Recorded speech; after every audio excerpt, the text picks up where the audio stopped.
pessoal, mais um episódio do nosso podcast. Hoje a gente está aqui com a doutora Andressa e com a Flaviane. Eu me chamo Luísa Ramos. Eu me chamo Carla Mello, sou diretora de comunicação da Liga Acadêmica Physiomotion e estamos aqui muito felizes, pela oportunidade de estar compartilhando com todos vocês esse tema tão maravilhoso e esse universo da UTI neonatal. A primeira convidada é a doutora Andressa de Mello Martins. Ela é fisioterapeuta formada há 6 anos, com especialização em fisioterapia intensiva neonatal e pediátrica. Ela atua na UTI neonatal do Hospital Maria Amélia Buarque de Holanda e no Hospital Pasteur, é assim que fala, né? E preceptora de pós-graduação e docente da Universidade de Estácio de Sá. É um grande nome quando falamos de fisioterapia neonatal. Por isso que você está aqui, doutora. A gente está muito feliz que você está aqui. A nossa segunda convidada é a Flaviane Vaz, historiadora, escritora, tem um currículo vasto também, palestrante, mãe dos 3 gêmeos, que é o que está pesando bastante no currículo dela recentemente. Mãe da Sarinha também, já ela vai falar um pouco mais, sobre isso. Mãe de 3 gêmeos que nasceram prematuros e que passaram pela UTI neonatal.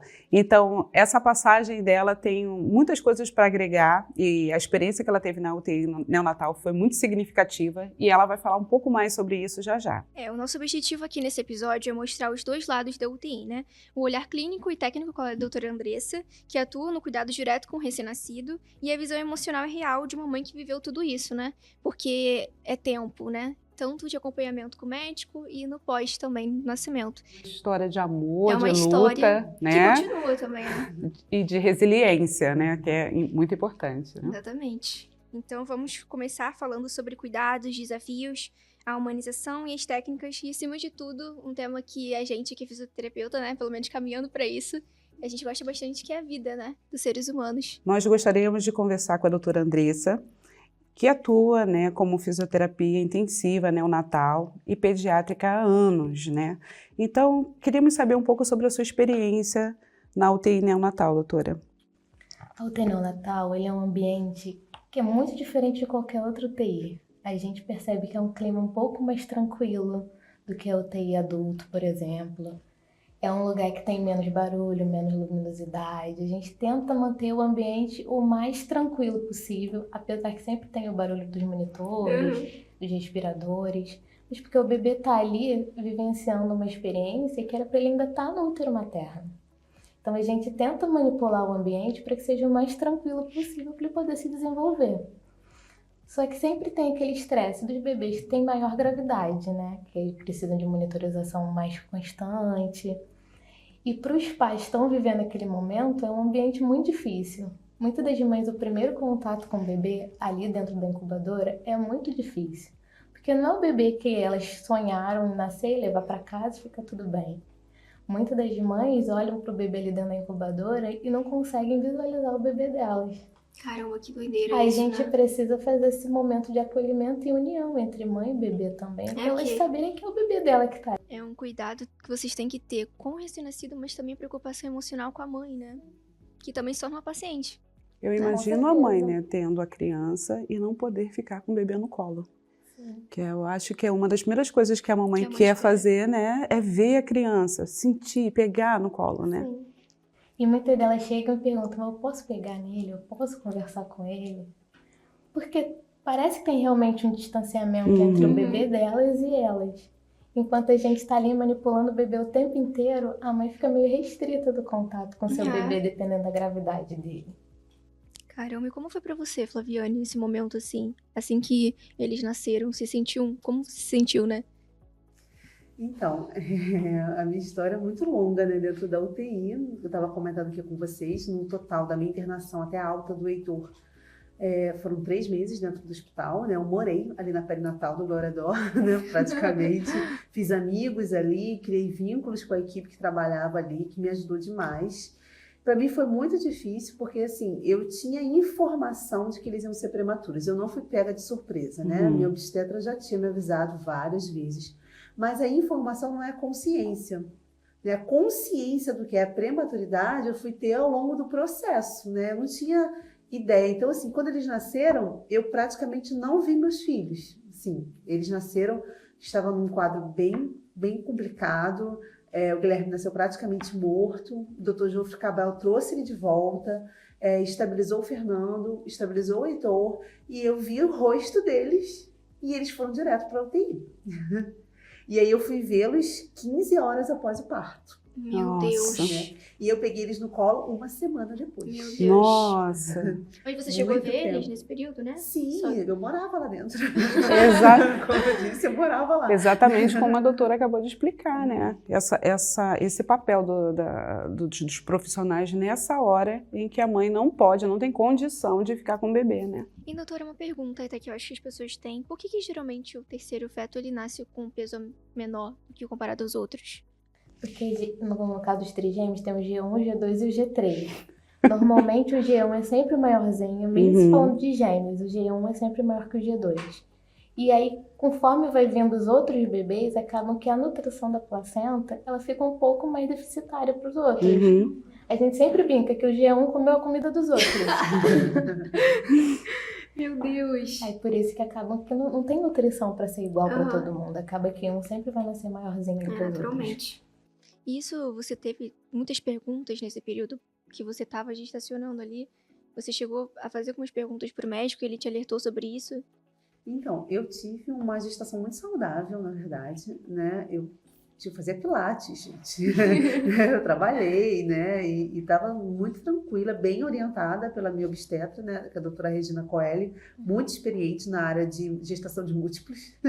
E era uma gestação atípica por serem trigêmeos de gestação natural e univitelinos, né? Então, assim, eu tinha informações, só que eu tive uma gestação muito saudável. Só que numa outra que eu fiz foi identificado a restrição de crescimento. Isso já tinha 28 semanas. E aí, com 29 semanas, eu fui internada. Então, só aconteceu para mim no final da gestação. Caramba. Né? E aí, eles nasceram com 31 semanas.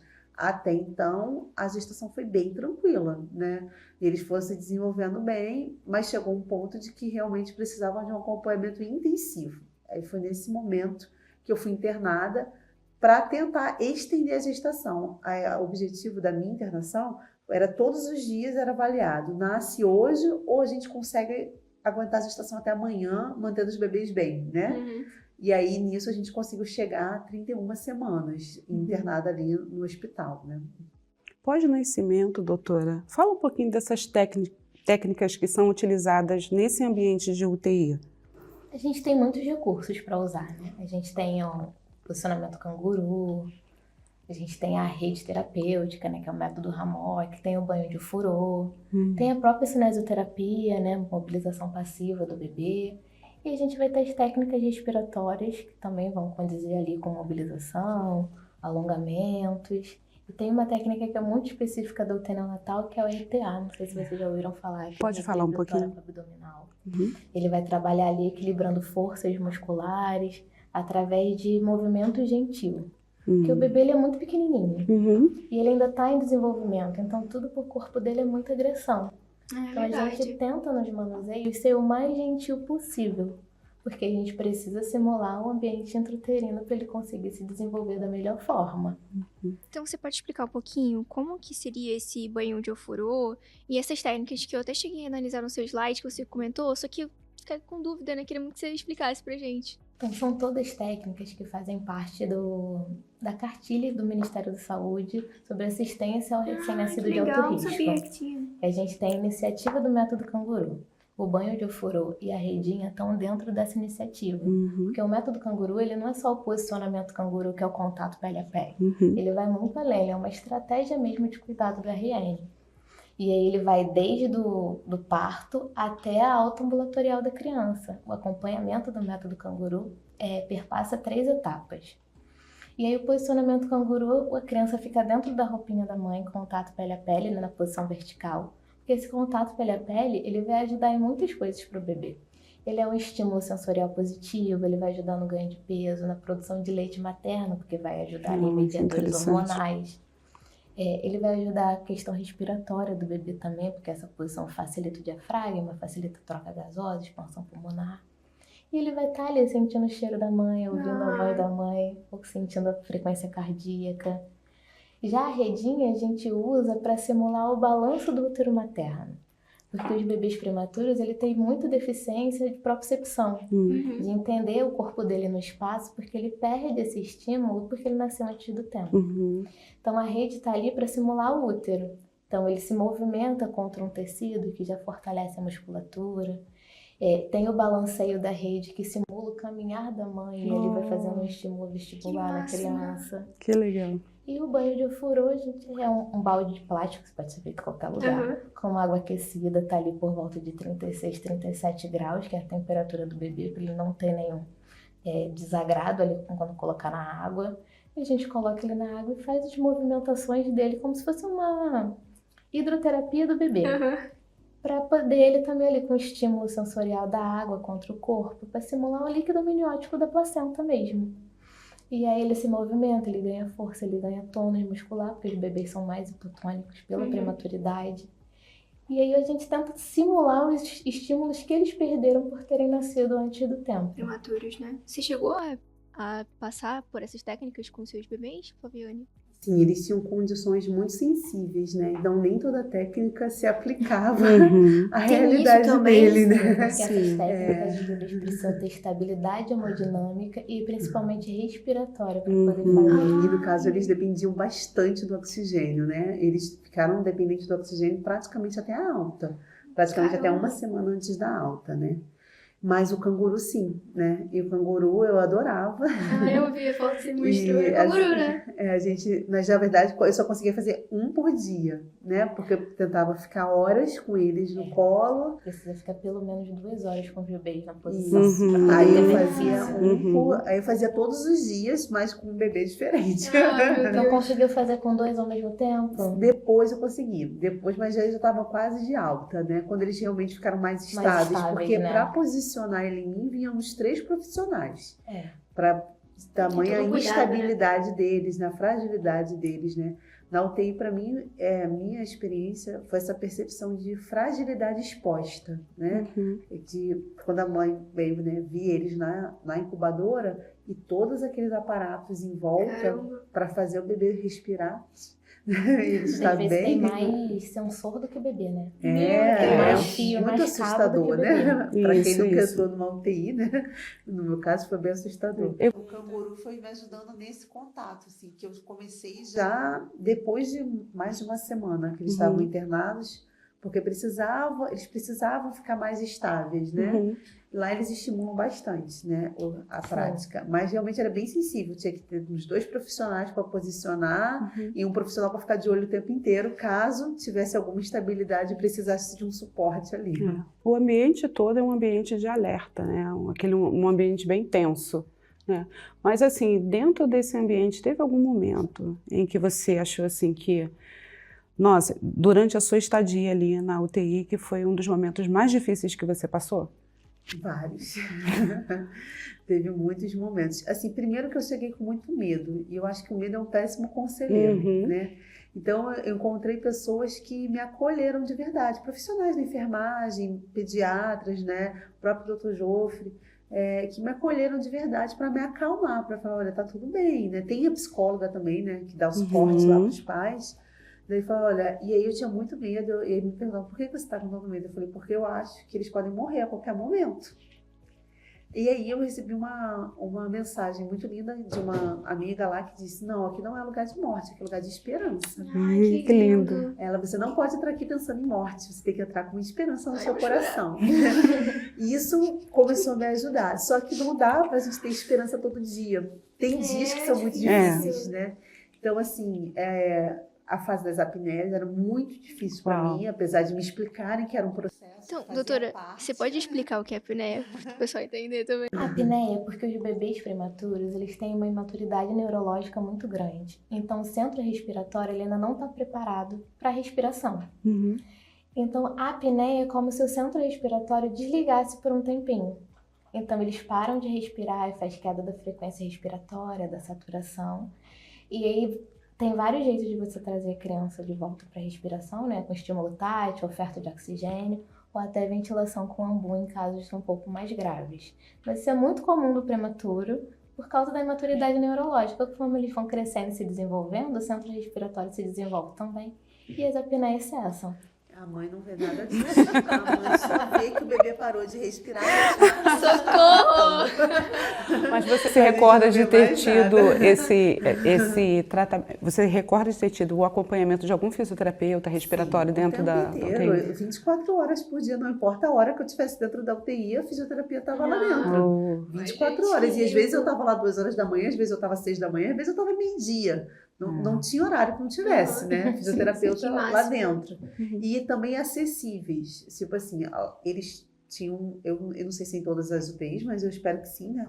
Uma política de comunicação aberta. Eu poderia chegar em qualquer profissional, em qualquer horário, para perguntar. Então, eu poderia ir na enfermagem, poderia ir na pediatria, poderia ir na fisioterapia, em qualquer horário, para tirar as minhas dúvidas, né? E sempre tive uma excelente assistência dos fisioterapeutas. Mas, para mim, o momento mais difícil, que você perguntou, foi o Heitor, porque o Heitor pegou uma infecção muito resistente. Ele ficou mais de 1 mês em tratamento. Então, ele teve várias transfusões de plaqueta, depois transfusão de sangue. Ele teve a parada cardíaca. Nossa, doutora. Muito difícil, Muita né? coisa. Que a doutora, até a gente estava comentando, né? Que a doutora Ana Clara Teles, né? Conseguiu restabelecer ele. E no dia seguinte, quando eu achei que vai ficar tudo bem, ele foi entubado. Meu Deus. E aí, realmente, nesse dia, depois de uma jornada de mais de 1 mês e meio já, de vários desgastes, já foi o dia que eu colapsei junto com ele, né? Uhum. Porque ele foi entubado, aquilo me assustou demais, né? E realmente foi muito difícil, né? Eu chorei por mais de 4 horas seguidas. Nossa. nesse Você dia, conseguia né? ter tempo, assim, trabalho, pra pensar, fazer manter sua rotina? Não, eu só vivia dentro da UTI, eu só vivia por eles. Não Eles fazia tiveram mais nada. alta juntos? Como é que foi esse processo da alta? Não, também não. Eles já tinham me avisado que eu já estava devidamente avisada que a alta não seria junto, porque eles tinham evoluções diferentes, né? Então, o Guilherme e o Fernando evoluíram ao ponto de ter alta com 52 dias e a gente levou 2 recém-nascidos para casa. Uau. E aí ficamos com o Heitor no hospital. Nossa. E aí a gente teve que criar um sistema com a nossa família, né? Com a nossa rede de apoio, para eu ficar um dia em casa com os dois, com o Guilherme e o Fernando, e um dia no hospital com o Heitor, né? E no dia que eu não ia, então a equipe de enfermagem adotava o Heitor, para ele não ficar sozinho em nenhum momento. Isso também foi muito difícil. Muitos momentos muito difíceis, né? A UTI neonatal é um ambiente assim, extremamente técnico, né? Mas também muito emocional. A gente diz que a UTI neonatal é uma montanha-russa. A gente tem muitos altos e baixos, e os altos e baixos podem acontecer no mesmo dia. Nossa. E a gente não tem cinto. É uma queda tem livre. Você chegou também a experienciar outras mães também passando por isso? Você chegou a conversar com elas? Sim, a gente é amiga até hoje. A gente tem o nosso grupo de WhatsApp, os nossos bebês estão fazendo 2 anos juntos. Oh, que legal. Né? E a gente tem programação já das festas aqui de 2 anos. Eu peguei uma fase ali na UTI da perinatal muito intensa, porque tinham os meus bebês que já eram 3, né? Gestação natural, que também é um mistério, né? De quando a de FIV tem mais informações sobre a formação daquele bebê do que a gestação natural. Tinha gêmeos craniópagos, né, da minha amiga Ludmilla, né? Que também maravilhosa a história deles. Tinha 3 bebês de 26 semanas e tinha uma princesa de 23 semanas.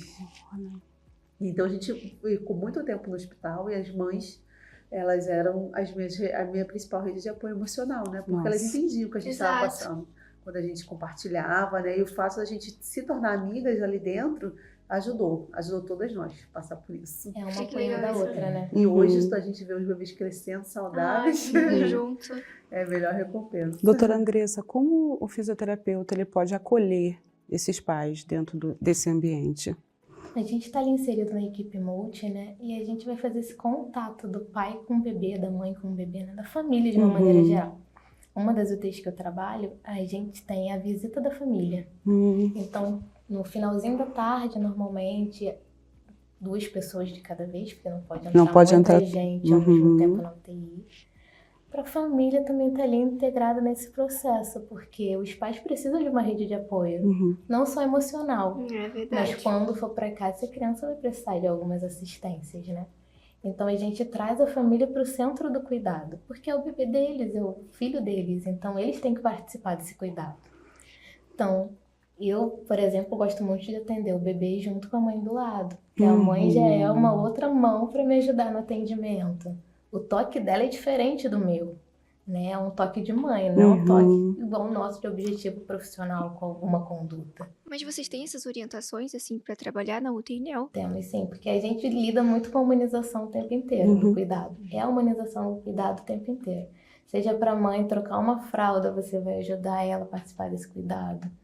Muitas das vezes, quando a gente vai trocar a caminha da incubadora, a gente dá o bebê para a mãe segurar para poder fazer a troca da cama. É, porque às vezes é mãe de primeira viagem, né? Imagina. E tem um relato assim, muito que muitas das vezes a criança está muito grave e a mãe fica muito tempo sem poder pegar o bebê no colo. Então, uma coisa que numa das UTIs que eu trabalho a gente faz bastante é na troca de cama. Nem que seja na caminha, dá pra mãe segurar o colchãozinho com o bebê. Que dá legal. Um cheiro, um aconchego. Porque já que não dá pra pegar no colo literalmente, ou na posição canguru, pelo menos um pouco de cuidado, de contato que dá pra gente ter, a mãe tá ali inserida junto. Porque é o bebê dela, não é da gente, apesar da gente falar que é nossos filhos. Não, doutora, e como que você consegue ter mente pra isso também, emocional, de lidar com tantos casos assim? Você consegue, sabe, desvencilhar quando chega em casa, separar? Mais ou menos. Porque a gente vive isso tanto no dia a dia que eu me apego muito aos pacientes. Mesmo depois que eles têm alta, crescem, eu ainda continuo recebendo fotos, vídeos das crianças. Eles são meus filhos também. E é legal ver o resultado de um trabalho, né? É muito verdade, gratificante. E para a mãe é muito reconfortante quando a gente vê o vínculo emocional do profissional com o nosso bebê. Quando a gente vê que ele não é um prontuário. Se importa. Ele né? não O é profissional se número, importa. ele não é um relatório médico, Isso. sabe? É isso que dá muita tranquilidade quando qualquer profissional, né, da UTI chama o nosso filho pelo nome. Como está o Heitor? Como está o Guilherme? Como está o Fernando? Sabe? Ele não é o bebê do leito 3. Sabe? É o faz filho toda a de alguém, diferença. né? Isso. É o RN, no prontuário eles são RN e que é o nome da mãe, não é o nome deles. Assim, e aí esse vínculo emocional que a gente construiu ali na nossa experiência, né, de UTI neonatal, que eu tenho até hoje, gente.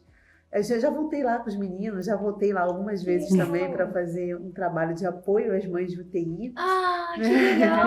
Fala um pouquinho sobre isso depois. Então, assim, essa questão tipo, na festa de 1 ano deles, tinha profissionais da UTI na festa de 1 ano deles, sabe? Celebrando 1 ano deles, porque foi uma vitória conjunta, né? Quando o Heitor estava assim, muito, muito mal, eu falava muito no ouvido dele assim, você não tá lutando sozinho. Ai, gente, eu vou chorar. Tem muita gente lutando com você, tem muita gente lutando com você. E eu sabia que tinha dias que eram difíceis para quem estava trabalhando também. Eu chegava às vezes e aí ele falava, nossa, ele aprontou todas essa noite. Às vezes a gente passa a madrugada em pé do lado da incubadora da criança. Ai, gente. Então assim, aí eu sabia que tinha ali profissionais que esse vínculo para mim me dava tranquilidade, né? Tanto que quando ocorreu do Heitor ficar no hospital, eu ir para casa com os dois, que foi muito difícil também, né? As minhas amigas que estavam lá falavam assim, ai, Flaviane, esse pessoal tá mimando o Heitor, fica tranquilo. Uma língua amarrada. Morre 3, 4 pessoas lá. Aí isso me deixava também mais confortada, né? De assim, não, ele não tá sozinho. Ele não tá sozinho. Doutora, como que a senhora enxerga esse papel dessa equipe de multiprofissionais dentro desse ambiente? É muito importante a gente ter toda essa questão de confiança dos pais na gente, porque isso diferencia qualquer prognóstico, né? E assim, para criança, a gente cria um vínculo com o paciente também. Então, muitas das vezes as mães chegam, eu tô com o bebê no colo. Falo, peguei pra mim. Então, assim, até pra deixar o ambiente mais tranquilo, vamos dizer assim, pra gente, né? Porque, como a Flaviane falou, é o bebê delas, mas a gente sofre junto. E assim, não é só um paciente, são vários. Então a gente se apega a todos eles. E cada um vive o momento da UTI de uma maneira diferente. Então a gente absorve também um pouco daquela carga emocional. E quando eles ficam muito tempo, né? Vocês também muito vêm crescendo tempo. também, né? Eu fico apegada. A gente chora na alta de felicidade e de saudade. Ô, doutora, você comentou também no início com a gente, aqui antes de começar, que tem aumentado o número de casos de crianças prematuras. Você pode explicar um pouco por que isso tem acontecido? A gente ainda não tem muito uma visão do porquê que está acontecendo, mas o estilo de vida tem mudado muito, né? As mulheres, elas trabalham mais, a gente come muita coisa industrializada, a gente tem menos horas de sono. Então, de uma maneira geral, as patologias vêm se desenvolvendo ao longo do tempo. E a prematuridade é uma das questões que tem aumentado bastante. Por causa do estilo de vida mesmo das pessoas que têm mudado. Sim. Você tem alguma dica, assim, pra dar pra mães pra se prepararem, que têm essa intenção de ter uma gravidez, assim, né, orientada por médicos, mas o que elas podem fazer em casa também? O ideal é sempre acompanhar o pré-natal a partir da descoberta da gestação, para poder seguir todos os acompanhamentos, exames e descobrir o que for acontecendo durante a gestação o mais breve possível para poder tratar e acompanhar. E tentar manter uma rotina de sono adequada, alimentação adequada e atividade física. Porque o corpo está ali vivendo por muitos processos de alteração que são fisiológicos, mas que são alterações em todos os sistemas hormonais, respiratório, circulatório. É uma adaptação para aquele momento que a gestante vai passar. E quanto mais saudável ela passar por esse momento, melhor vai ser a gestação e, consequentemente, o parto. É mesmo. Como foi pra você, Flaviane? Quais as coisas que você fez durante esse período gestacional? Bom, eu fiz pilates, eu fiz um pré-natal responsável, lógico. Tomei todas as vacinas e todos os medicamentos. Fiz todos os exames, né? Mantive a minha rotina de pilates com uma profissional que era fisioterapeuta especializada em gestação, né? Também com um objetivo claro que era justamente o fortalecimento do corpo, porque já tinham 3 bebês, né? Dentro de mim, para eu manter o máximo da gestação. E cuidei de ter o meu coração e a minha mente tranquilos, porque eu acho que não basta também cuidar só do corpo, né? No início da minha gestação foi um choque emocional muito grande. Eu fiquei realmente mais de um mês sem falar para ninguém que eram trigêmeos. Assim, só o pessoal da família, né? Que sabia. E era muito difícil para mim, né? E aí eu tive que buscar suporte na minha espiritualidade também, na minha fé. E a partir do momento que eu consegui fortalecer a minha mente, né? Entender assim, o que está acontecendo, isso é uma bênção, é um presente, eu não preciso ter tanto medo, né? Porque a gente tem medo do que pode acontecer, das complicações. Sim. Porque assim, eu tenho um grupo de mães de trigêmeos no WhatsApp, que é Mães do Brasil todo, é uma sociedade secreta que a gente E a gente só não tá aí dominando o Brasil porque a gente troca muita fralda por dia. Mas assim, então eu já tinha consciência das complicações que estavam por vir quando eu entrei nesse grupo. Eu já sabia o que estava acontecendo com as outras mães, né? As complexidades da gestação. Então eu também precisei cuidar da minha mente para eu ficar bem, minhas emoções ficarem bem. E aí, depois a gente começou a viver, né? Tá na chuva para se molhar, são 3. E existe alguma diferença no cuidado de gêmeos numa gestação de um bebê normal? Quanto à prematuridade, um bebê numa gestação única nascendo prematuro, trigêmeos ou gêmeos, não tem diferença. A diferença foi ali realmente no desenvolvimento gestacional. Que aí acaba que a gestação múltipla aumenta as chances do parto prematuro. Mas depois do nascimento eles serem prematuros é igual a um prematuro de uma gestação única. Só que são 3, né? Mas você já teve casos assim, da mãe ficar muito abalada? Às vezes tem mulheres que já têm problemas mentais antes, né? A gente lida hoje muito com questões mentais, né? Ansiedade, depressão. Então, como é que vocês lidam, assim, com isso? A gente sempre chama a psicóloga para ajudar nos casos que chamam mais a atenção da gente. Porque ela é o profissional mais adequado ali. Para poder ver que estratégia pode ser usada para aquela mãe em particular. Porque assim, cada mãe também vai vivenciar o TEI de uma maneira diferente. Então o cuidado e o olhar tem que ser único para cada família. A gente não pode generalizar que todas vão vivenciar o mesmo momento. E depende muito. Tem mães que ficam na UTI 15 dias, um mês. Tem mães que podem ficar 1 ano com seu bebê na UTI. Caramba, é muito tempo. Muito tempo. É mesmo? Então depende muito da gravidade, das comorbidades que a criança teve ao longo da internação. Então tudo isso vai agravando. E vai também, quanto maior a internação, maior o desgaste emocional da família. E assim, a gente quando tem um bebê, a gente já está no puerpério. Muito A mais. maioria do perguntar pós-cirúrgico, também. né? Uhum. No meu caso, pós-cirúrgico. Alguns não, mas a maioria no pós-cirúrgico, que quando nasce prematuro, dificilmente vai ser um parto natural, né? Então, a gente tem o pós-cirúrgico, tem o puerpério, tem o fato de ter alta e ir para casa sem um bebê, que é um choque emocional Muito grande, Meu Deus. muito grande você entrar com o bebê na maternidade e sair sem ele, né? É muito. E você vê todas as outras mães saindo com seus bebês também, né? E, então, assim, e isso que ela falou é muito verdade. As condições emocionais variam, todas as condições no mesmo dia. Às vezes você está otimista, uma hora depois teve uma complicação grave, você fica com medo, uma hora depois o bebê mostrou um sinal de, entendeu? Deixou de beber 1 ml de leite para 5 ml de leite, a gente comemora. Interessante. E aí vem a alegria de, poxa, eu estou conseguindo beber um leite. Então, assim, as emoções, elas são como uma montanha-russa, vai junto com o bebê. Conforme o bebê melhora e piora, as emoções da gente também. Não é todo dia, por mais forte que uma mulher seja, que ela vai estar bem na UTI. Não tem como, ainda mais uma internação longa, assim, né? Quando a mãe sabe que o bebê vai sair daqui a 5 dias, tudo bem. Agora, a maioria das mães que ficam lá, a gente não tem previsão. Assim, não tem nenhuma tem uma previsão. data de alta. Não tem data de alta. Não tem, a gente não sabe quando vai ser. Não tem ideia de quando vai ser. E não é sobre ganhar peso, né? Vai depender da evolução. Da prematuridade. É para ganhar peso? Não. Eles nascem sem nenhum órgão tá pronto para a vida. Meu Deus. É isso aí. Eles precisam amadurecer. Todos os sistemas são imaturos, eles vão terminar o desenvolvimento fora do útero, que não é o que seria fisiológico. E aí tem oftalmologista, cardiologista e tantas outras especialidades, né? Tantas especialidades, e a gente, como mãe, né, cai de paraquedas num mundo totalmente desconhecido.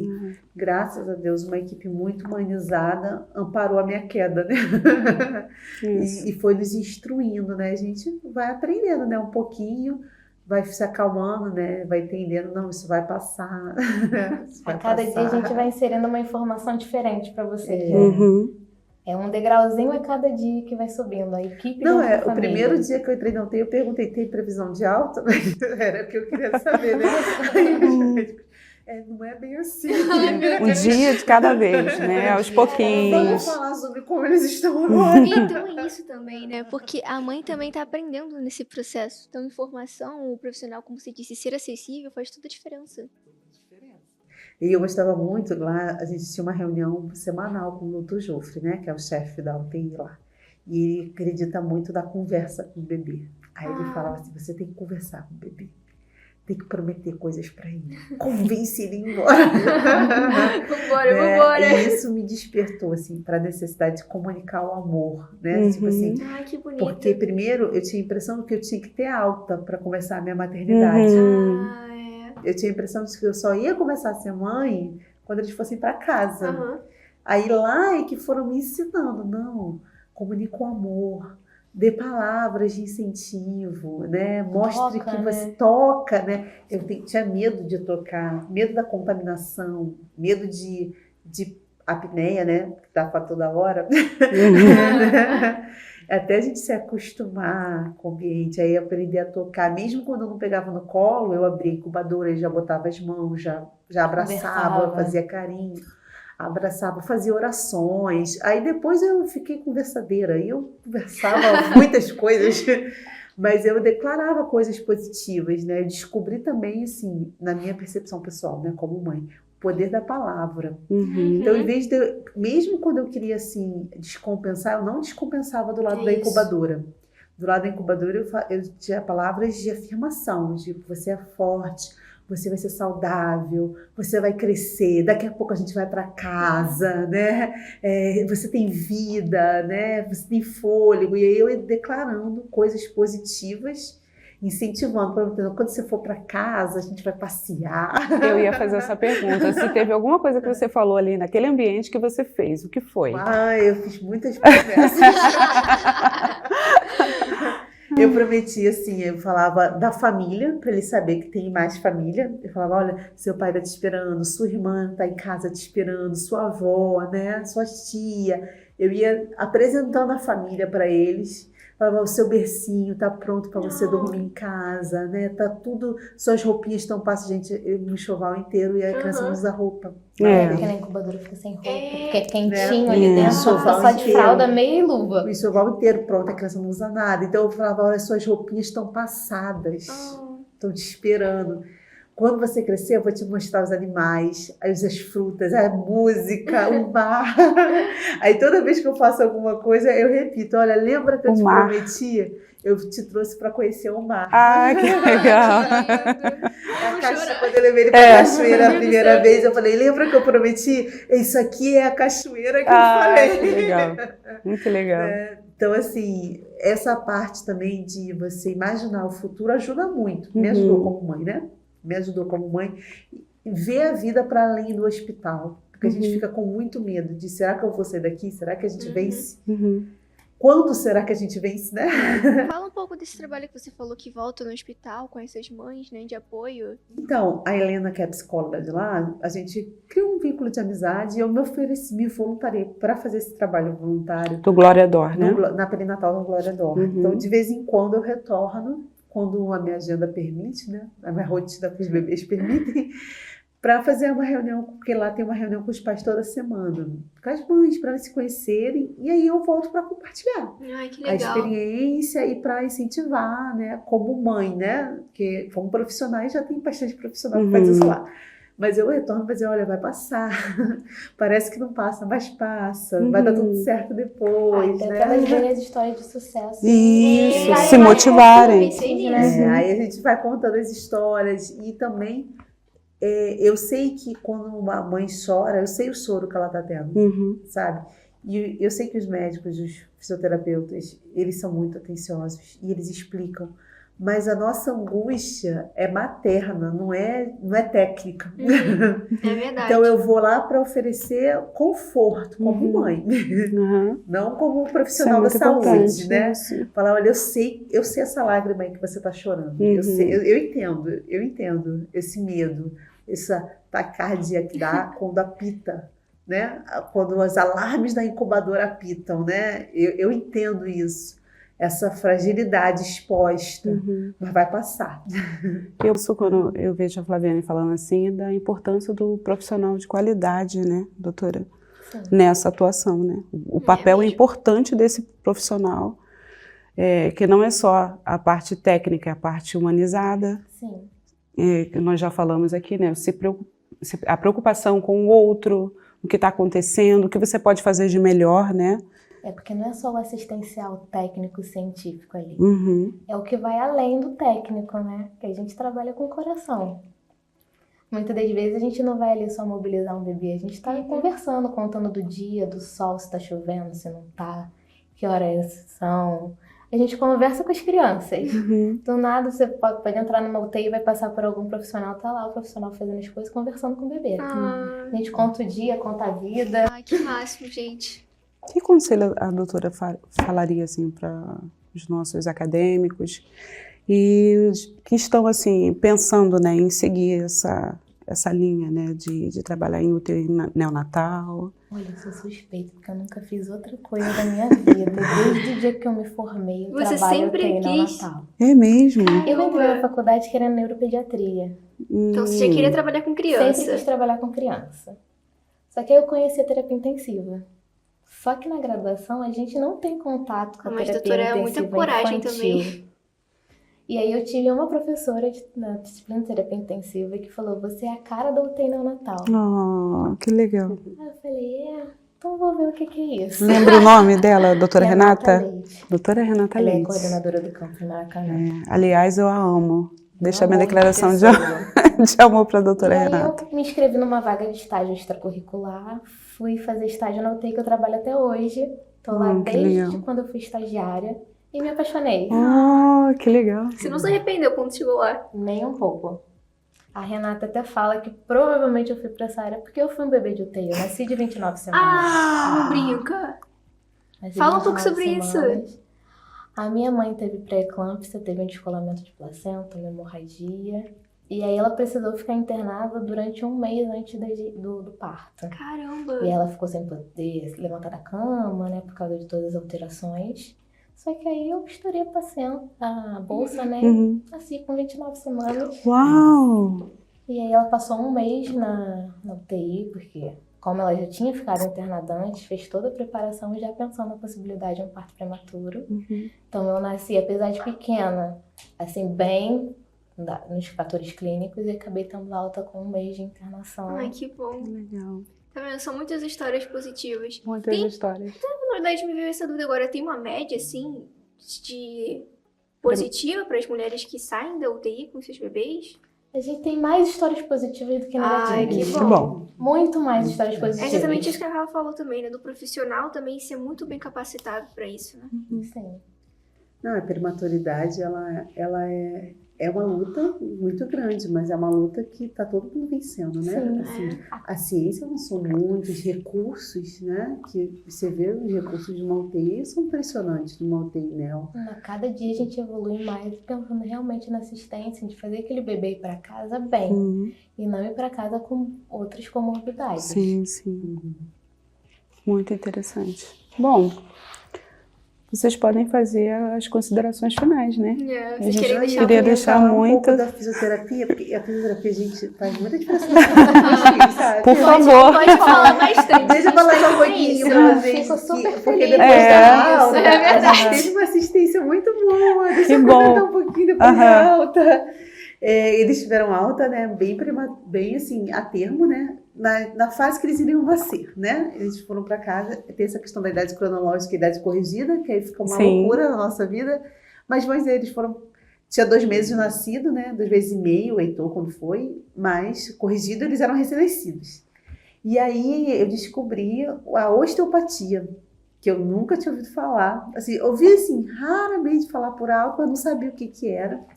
Me mandaram mensagem falando que eles precisavam de uma assistência na osteopata, né? E aí, o primeiro eu falei, já quero me inventar mais trabalho, acabei de sair do hospital. Ai, meu Deus do céu. Mas, enfim, aí teve uma doutora que a gente já se conhecia de alguns eventos, mas não com uma relação, né, como paciente, né? A doutora Alessandra Mello.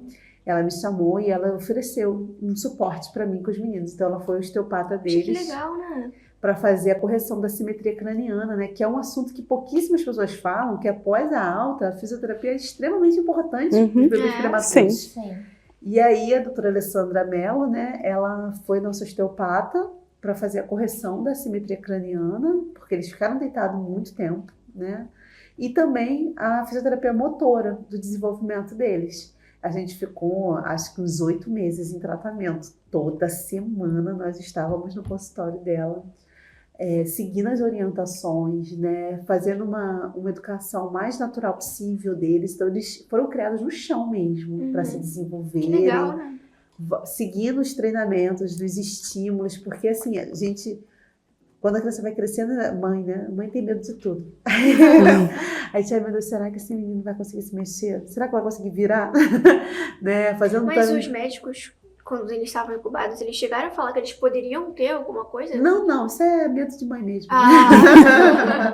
Eles tiveram uma alta absolutamente saudáveis. Ai, que bom. Mas assim, tem um atraso motor no desenvolvimento. Quando a gente pega os marcos do desenvolvimento, você vê uma criança da idade deles estava já fazendo muitas outras coisas, enquanto eles ainda precisavam de um treinamento para fazer. Por conta dessa questão da idade corrigida, né, doutora? Sim, da idade corrigida e por eles terem nascido antes do tempo, os sistemas estão em desenvolvimento. Então, esse desenvolvimento fora do útero ele vai acontecer diferente do que deveria ter acontecido, apesar da gente tentar com que ele aconteça o mais próximo possível do fisiológico. Só que aí eles podiam ter 3 meses, mas ter a idade corrigida de um recém-nascido. Então, enquanto um bebê de 3 meses está rolando, eles, por terem uma idade corrigida diferente, ainda não estão naquela idade de maturação neurológica para fazer um determinado marco motor. Por exemplo, a questão para sentar. Eles sentaram com autonomia, eles tinham 9 meses cronológicos. E, geralmente a criança senta com 6. Né? Isso com treinamento, né? Mas aí a gente tem que pensar sempre na idade corrigida. Sim, claro. Sim. Mas assim, você vê como a gente teve um suporte muito bom da área da fisioterapia, né? Após tanto na osteopatia como no desenvolvimento motor deles. Por exemplo, eles andaram com 1 ano e 3 meses, né, cronológicos. Andaram rápido, conseguiram ajustar. E o Heitor rápido. andou com 1 ano e 5 meses, né? Então, assim, a gente teve um suporte muito bom até eles conseguirem andar. E também a fisioterapia sempre com a gente na área respiratória. Quando eles tiveram, né, outras ocorrências depois de bronquiolite, né? E eles tiveram, agora o Heitor acabou de sair de uma internação por bronquiolite, com esse surto que está no Rio de Janeiro. É verdade. Né? Os 3 tiveram, mas a gente conseguiu reverter o Guilherme e do Fernando em casa, e o Heitor precisou, né, da internação. E aí a gente teve agora a fisioterapia respiratória, a doutora Sinara, né, ajudou a gente, deu essa assistência pra gente na fisioterapia respiratória, que, gente, nossa, o pessoal não tem ideia de como faz diferença. Vira outra criança depois do atendimento. Então, assim... São manobras técnicas, né? É Bem... Isso eu queria perguntar, quais eram as técnicas, assim? Quanto tempo eles ficavam no consultório dela? Eu não vou saber te explicar as técnicas. Acho que a doutora vai saber explicar melhor. Pode falar um pouquinho, doutora, sobre essas técnicas? Depende muito da avaliação do paciente. Sim. Do profissional, que a gente tem um arsenal de técnicas. Então, dependendo da avaliação, a gente vai escolher qual técnica que é mais indicada para aquele momento do paciente. Mas a fisioterapia respiratória vai ajudar os prematuros de uma maneira geral. Porque um dos órgãos que é o mais debilitado é o pulmão. Ainda mais eles que ficaram muito tempo no oxigênio. Eles têm broncodisplasia. Broncodisplásicos, né? Que faz ali toda a questão do remodelamento pulmonar. Caramba! É um pulmão um pouco mais inflamado, que faz uma troca gasosa um pouco mais débil. E esse pulmão ele vai se desenvolver até por volta dos 6, 7 anos de idade da criança. Então a gente precisa que esse pulmão se desenvolva sem sofrer novas lesões, para reajustar o que foi lesionado lá no início. Então a fisioterapia está ali para otimizar essa função respiratória, até porque a respiração está muito interligada com o metabolismo. Então um bebê que não respira bem, ele também não se desenvolve bem, porque ele não tem energia, a energia a gente absorve a partir da respiração, das trocas gasosas, para se desenvolver. Às vezes ele tem condições neurológicas e físicas, mas ele não tem energia para conseguir fazer aquele determinado movimento. Então é uma associação motor e respiratória. A gente não é só um pulmão ou só músculo, a gente é uma engrenagem funcionando ao mesmo tempo. Mas assim, tinha alguma adaptação que você fazia em casa para eles? Em relação à respiração, não. Eles tiveram alta bem saudáveis, né? Apesar de eu sempre ter medo de um dia, será que vai funcionar? Porque quando eles tiveram alta, eu achava que era tipo um interruptor. Podia desligar na minha cabeça. Mas depois eu descobri que não, que eles sabiam respirar. Não, sabem, eles sabem. Eles sabem. Eles só tiveram dificuldades quando entraram em quadros de doença mesmo, né? Os quadros virais, né? Os quadros virais. Observações. Que não tem como evitar também, né? Totalmente, né? A gente faz de tudo para evitar, mas eu fiz, quando eu fui para casa com eles recém-nascidos, um protocolo de prevenção de contato. Ninguém chegava rígido. Nossa. Rígido. Né? Era álcool, era máscara, como se fosse Covid novamente. Era sapato do lado de fora, bolsa do lado de fora de casa, para não correr o risco de eu voltar para a UTI, que era o que eu não queria de jeito nenhum. Valeu a pena. Foram 2 meses de adaptação, né? Até eles tomarem, porque eles tiveram alta, eles não tinham nenhuma vacina. Eu não tenho imunidade nenhuma. Meu Deus. Então a gente teve um protocolo rígido dos familiares todos para eles não se contaminarem com nada. Porque eu sabia que qualquer coisa ia incorrer numa nova internação. E depois, aí que eles tomaram as vacinas, aí não, a gente retomou a vida normal mesmo. Só que eu dei meu jeito, né? Com a minha família também. Aí o pessoal fica querendo ver o bebê rápido, né? O bebê nasceu, o pessoal quer fazer a visita. Muita curiosidade. Você chegava a explicar para os familiares, eles perguntavam muito? Não, assim, todo mundo que estava convivendo, que era próximo de mim, sim, né? Os que eram próximos, sim. Não fazia entrevista coletiva com ninguém, mas, né? Mas sim, para quem eu ia precisar de ajuda de muitas pessoas, elas tinham que entender o protocolo. E eu explicava, tem que fazer isso por causa daquilo, né? E aí todo mundo colaborava. Ela muito, muito esperta, ela já tinha 10 anos, né? Então, ia fazer 10 anos, então ela era bem, bem esperta nesse sentido, de entender, né? Essa necessidade de proteção deles. Mas dado as vacinas todas, aí eu já comecei a viver normalmente. Só não botei ninguém na escola, nem na creche, porque eu sabia que aí era contaminação inevitável, né? E aí a gente fez um esforço muito grande para, pelo menos por 1 ano e meio, eles ficarem em casa, né? A gente cuidar deles dentro de casa mesmo, fazendo o atendimento com a fisioterapia, os exercícios. E a adaptação que eu fiz na minha casa é que ela é um babysitter, né? Lá não é minha casa, não tem sala, né? Tem um sofá só na minha sala, mas tem espaço deles. É tapete no chão, é brinquedo no chão. De todo lado. E deixa eles brincarem e se desenvolverem normalmente, né? E aí, tudo que a gente fazia era no chão. Uma criação bem simples. Vamos pro tapete, vamos pro tapete, vamos pro tapete, né? E eles foram crescendo. Eu queria fazer uma pergunta para a doutora. Perguntei a Flaviane se teve algum episódio assim que marcou, né, a estada dela ali na UTI. E eu queria saber se a doutora tem alguma história interessante, assim, que a doutora lembre. Tem muitas histórias que marcam a gente, né? Mas tem Que possa falar, né? Que é meu paciente até hoje, que eu acompanho ele nos atendimentos domiciliares. Ele nasceu de 23 semanas, 380 gramas mais ou menos. Caramba, muito pouco. E aí ele ficou uns 6 meses internado na UTI com a gente. Ele passou por alguns processos, teve um pneumotórax, pressão de dreno, muito tempo ventilado, as infecções. Mas ele foi pra casa e eu comecei a acompanhar ele em casa. Hoje em dia ele tem 3 anos. Graças a Deus, Deus, a minha gente. vida. E eu acompanho ele até hoje pelas questões E a respiratórias. mãe? A mãe dele a gente virou amiga, né? A gente faz parte da família. Depois de um tempo, a gente começa a fazer parte da Um família. processo de 6 meses. Sim, e ela é bem jovem, eu acho que ela tem uns 24, 25 anos. Jovem. Cada vez mais a gente entende a importância da fisioterapia respiratória, né? Sim. Ele só começou a se desenvolver realmente depois que a gente começou os atendimentos respiratórios. Por essa questão, ele tinha tanto gasto metabólico para respirar que não sobrava energia para ele se desenvolver. Por causa dessa questão do pulmão ser um dos órgãos mais fragilizados. Ele ficou muito tempo ventilado, entubado. O oxigênio ele faz muito efeito deletério no pulmão. Hoje em dia, ele tem outras questões respiratórias, não é mais tanto questão pulmonar. Então, eu ainda acompanho ele pra gente tentar corrigir aí ao longo até os 6 anos. Mas ele é outra criança. Ele não faz mais tantos quadros de repetição, ou quando faz, fica tudo bem, 2, 3 dias ali tossindo com uma secreção e depois já melhora.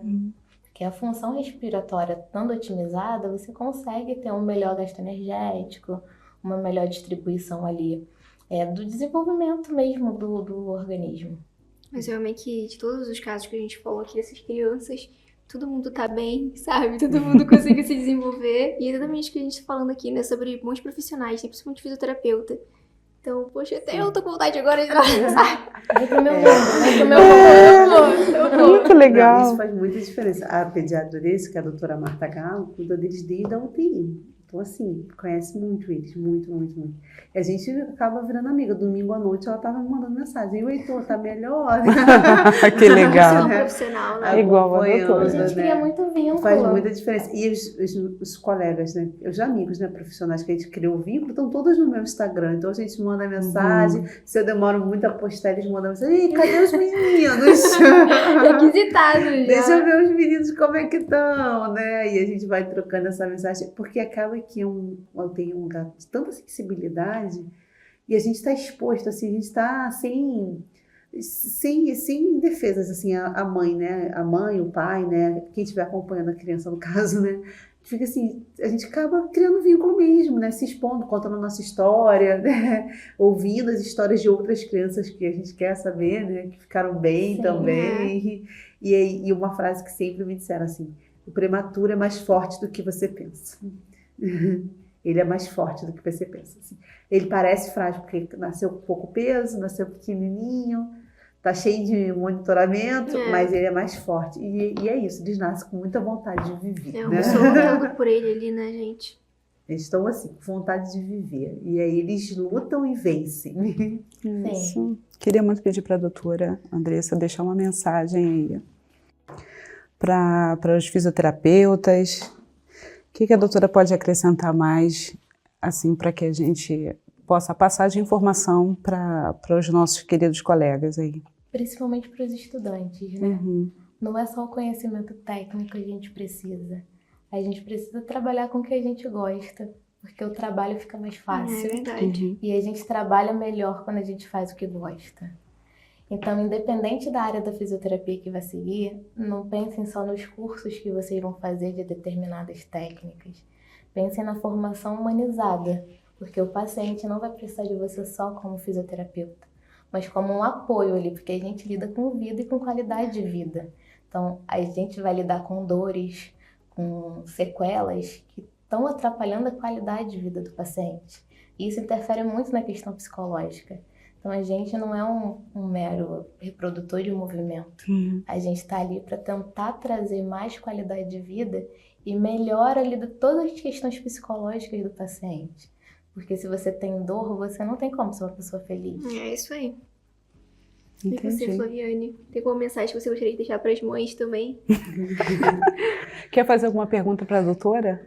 Deixa eu pensar. Eu quero agradecer, assim, agradecer profissionais, né, como ela e como os que cruzaram o nosso caminho, que contribuíram de forma muito significativa e transformadora para a nossa história. Eu sou muito grata, assim, a todos os profissionais. Assim, quando eu falo profissionais, até da nutrição, da Copa, sabe? Pessoas que iam, às vezes só trocar o lixo da incubadora e falavam, olha, vai ficar tudo bem. Sabe? Vai ficar tudo bem, vocês vão vencer, sabe? E da área da psicologia, da área da fisioterapia, da pediatria também. Profissionais que realmente trabalham com princípios, trabalham com o coração, trabalham com integridade, trabalham vendo o bebê, né? Que a gente está falando aqui de bebês, não é um prontuário, não é um relatório que ele vai botar no sistema, sabe? Conhecem já o bebê pela forma como ele se mexe, como a forma ele se expressa. Eu achava muito lindo, às vezes eu chegava e tinha a equipe de enfermagem cuidando deles, cantando para eles, sabe? Isso me emocionava, porque assim, eu não podia estar ali cantando sempre, mas aí eles estavam ali oferecendo conforto, né? Para além do atendimento técnico, que sempre foi bem feito. E assim, eu agradeço. E que os profissionais que estão se formando e que estão se qualificando aqui na Estácio, que considerem isso, né? Olhar o paciente como uma vida que tem valor singular. Aquela vida tem aquele valor singular. E as mães também, né? Que confiem nos profissionais e tenham coragem, porque a gente tem que ter muita força, muita coragem para lidar com os desafios, para proteger o nosso bebê, para ver o nosso bebê crescer. Né? Tem um verso da Bíblia que diz assim, que eu acho muito bonito, que fala assim, agora, pois, permanecem a fé, a esperança e o amor. E desses três, o maior deles é o amor. Ai, que lindo. E quando a gente está enfrentando uma UTI, não dá para ter, às vezes, otimismo todo dia, mas o amor, ele nunca falha. Isso E aí a criança recebe todo esse amor. Então, gente, ame todos os dias. Amei. Amei o podcast, amei estar aqui com vocês. Meu Deus. Muito obrigada, meninas. Ai, minha voz agora. Ai. Me ajuda, Luísa. Vamos lá, gente. Olha, em nome da Liga mesmo, Physiomotion, a gente quer muito agradecer a vocês, porque é o nosso primeiro episódio aqui com convidadas. Então, falando desse tema tão único, né, tão sensível, ainda mais como eu disse, né, a gente não tem muita informação na faculdade sobre isso. Então, a gente está recebendo vocês aqui com essas histórias e vocês, sabe, trazendo isso com muito carinho e consideração com a gente. Todo o processo que a gente teve aqui, né, de marcação com vocês foram sempre muito prestativas. Doaram um tempo de vocês para esse momento, pra gente, né? Agora que a gente está aqui fazendo isso, não somente para estudantes, mas também para todo um público que tem vontade de saber mais sobre esse assunto. Então, puxa vida, eu queria agradecer a vocês por isso. A gente realmente está muito feliz. E emocionadas com tudo que também. Foi dito aqui, né? A vontade de não aula, parar né? mais, né? Ficar aqui. Eu ficaria aqui por horas conversando. Eu tenho mais dúvidas ainda, então... Muito bom. Muito obrigada, tá? Muito obrigada a vocês pela oportunidade. Bom, muito obrigada gente. Também pelo convite. É muito bom estar aqui compartilhando a história dos meninos, né? Quem quiser conhecer eles, o meu Instagram é Flaviane. É isso aí. Vaz deles. Ai, gente, eles são lindos, sério. Vou fazer 2 anos agora. Agora vamos entrar em outros desafios. E você vai voltar aqui para falar com a gente também sobre esses desafios. Estamos aí, né? Estamos aí apoiando outras mães, né? Nessa nossa jornada de maternidade, porque a UTI, ela marcou muito a minha jornada como mãe. A gente que é mãe de UTI, a gente comemora coisas muito pequenas que passam desapercebido para muita gente. Então a gente comemora assim, ganhou 10 gramas. Né? Nossa, ganhou, bebeu 5 ml de leite materno, né? E a gente comemora isso. Então a gente comemora a vida, né? Comemora a vitória e a superação, né, de cada bebê. É isso. Muito obrigada. E a Flaviane Vaz é escritora do livro Liderando Adolescente. Levanta o livro aí, né, Flaviane, para que as pessoas possam ver. Ah lá, mostra para aquela câmera ali. Isso. Eu escrevo, é o que eu falei, né? Depois que eu falo que eu sou mãe de trigêmeos, eu escrevo para o site da Mulher Cristã, eu escrevo para professores de educação cristã também, sou colunista na revista Ensinador Cristão. Né? Então, assim, além de ser mãe, né, da Sara e dos trigêmeos, a gente trabalha um pouquinho também nessa área de teologia. Isso. E a doutora também tem as redes sociais, né? Pode deixar o endereço. Tem no Instagram, é an.melofísio, tá? Podem seguir lá. Estão sempre compartilhando meu dia a dia, correria do profissional de TI. Isso. Sempre de um plantão para o outro. Meu Deus. Muita coisa boa lá no Instagram da doutora, sigam, tá bom? E o nosso canal no YouTube, né, que é @Physiomotion Podcast, siga a gente lá. E o nosso Instagram também da Liga Acadêmica Physiomotion, @Physiomotion, vai lá, segue a gente também no nosso canal do Instagram, tem muita coisa boa aí que vai chegar. E essa nossa conversa de hoje, gente, nota 10, sem palavras, sabe? Sem palavras. Foi muito bom. Então, gente, sejam todos muito bem-vindos ao nosso canal mais uma vez. Obrigada, meninas, pela participação, amiga. Obrigada pela companhia. E até a próxima. Até a próxima, pessoal.